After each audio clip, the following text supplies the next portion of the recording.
Hello everyone, welcome back to Neeraja foods. ఈరోజు మనం ఈ వీడియోలో తోటకూర ఫ్రైని ఎలా చేసుకోవాలో చూద్దాం.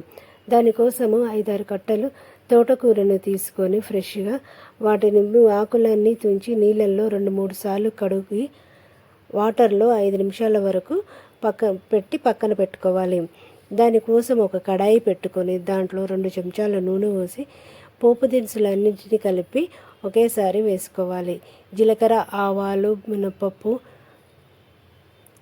మిరపకాయలు, 1/2 టీ స్పూను మెంతులను కూడా వేసుకొని బాగా నూనెలో ఫ్రై అయిన తర్వాత ముందుగా కట్ చేసి పెట్టుకున్న 2 ఉల్లిపాయ ముక్కలను కూడా వేసుకోవాలి.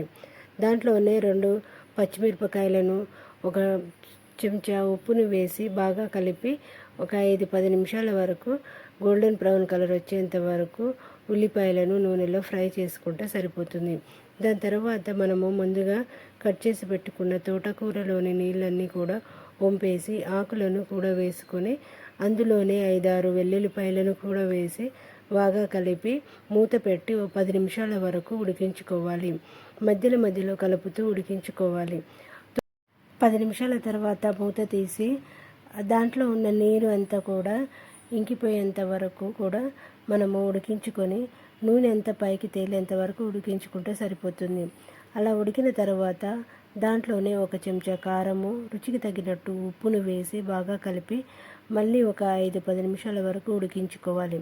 ఆ వాటర్ మొత్తం పోయేంత వరకు ఉడికించుకుంటే సరిపోతుంది.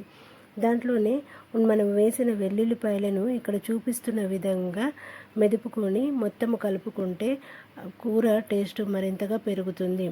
అలా కలిపిన తర్వాత మళ్ళీ అదే చెంచాతోని ఆకులు కూడా మెదుపుకుంటే సరిపోతుంది. ఇలా మెదుపుకున్న తర్వాత ఒక 5 నిమిషాల వరకు ఉడికించుకొని స్టవ్ ఆఫ్ చేసుకుంటే ఎంతో టేస్టీ అయిన తోటకూర ఫ్రై రెడీ.